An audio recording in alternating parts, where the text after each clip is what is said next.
ಯಥಾ ಕಾಷ್ಟಂಚ ಕಾಷ್ಟಂಚ. ಬರೆದವರು ಡಾಕ್ಟರ್ ಶಾಂತಿನಾಥ ದೇಸಾಯಿ. ಓದುತ್ತಿರುವವರು ರವಿ ಭಟ್. ಹೊರಗೆ ಹುಡುಗಿಯರ ಕಲಕಲಾಟ ನಡೆದೇ ಇತ್ತು. ಪ್ರಿನ್ಸಿಪಾಲರ ಪ್ರಶಸ್ತ ರೂಮಿನಲ್ಲಿ ಪ್ರಿನ್ಸಿಪಾಲ್ ಶಾರದಾಬಾಯಿ ಮೂಲೆಗೆ ಹೊಂದಿರಿಸಿದ ಆರಾಮ ಕುರ್ಚಿಯಲ್ಲಿ ಬಿದ್ದುಕೊಂಡಿದ್ದಳು. ಅವಳಿಗೆ ಕಣ್ಣು ಮುಚ್ಚಬೇಕೆಂದೆನಿಸಿತು. ಎಂದಿಲ್ಲದ ದಣಿವು. ದಣಿವಲ್ಲ, ಬೇಸರ.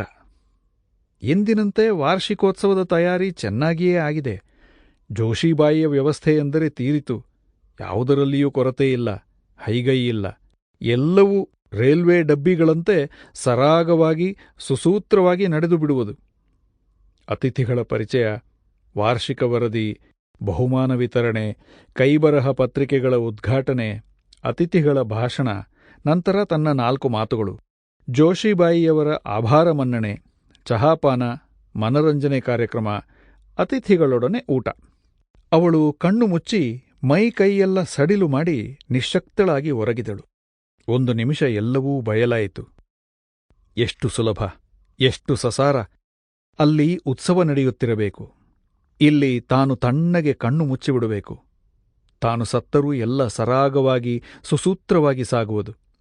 ಜೋಶಿಬಾಯಿ ಪ್ರಿನ್ಸಿಪಾಲಳಾಗಿ ಎಲ್ಲ ವಿದ್ಯಾರ್ಥಿನಿಯರ ಆದರಕ್ಕೆ, ಪ್ರೀತಿಗೆ, ಭೀತಿಗೆ ಪಾತ್ರಳಾಗಿ, ಸೊಸೈಟಿಯ ಅಧ್ಯಕ್ಷರ ಮೈತ್ರಿಣಿಯಾಗಿ, ಪೆದ್ದ ಗಂಡನನ್ನು ಇನ್ನಿಷ್ಟು ಪೆಚ್ಚು ಮಾಡಿ, ಕೊನೆಗೆ ರಾಷ್ಟ್ರೀಯ ಪ್ರಶಂಸೆ ಗಳಿಸಿ, ಈ ರೂಮಿನಲ್ಲಿ ದೊಡ್ಡ ಫೋಟೋ ಆಗಿ ಮಾಲೆ ಹಾಕಿಸಿಕೊಂಡು ಮೆರೆಯದಿರಲಾರಳು.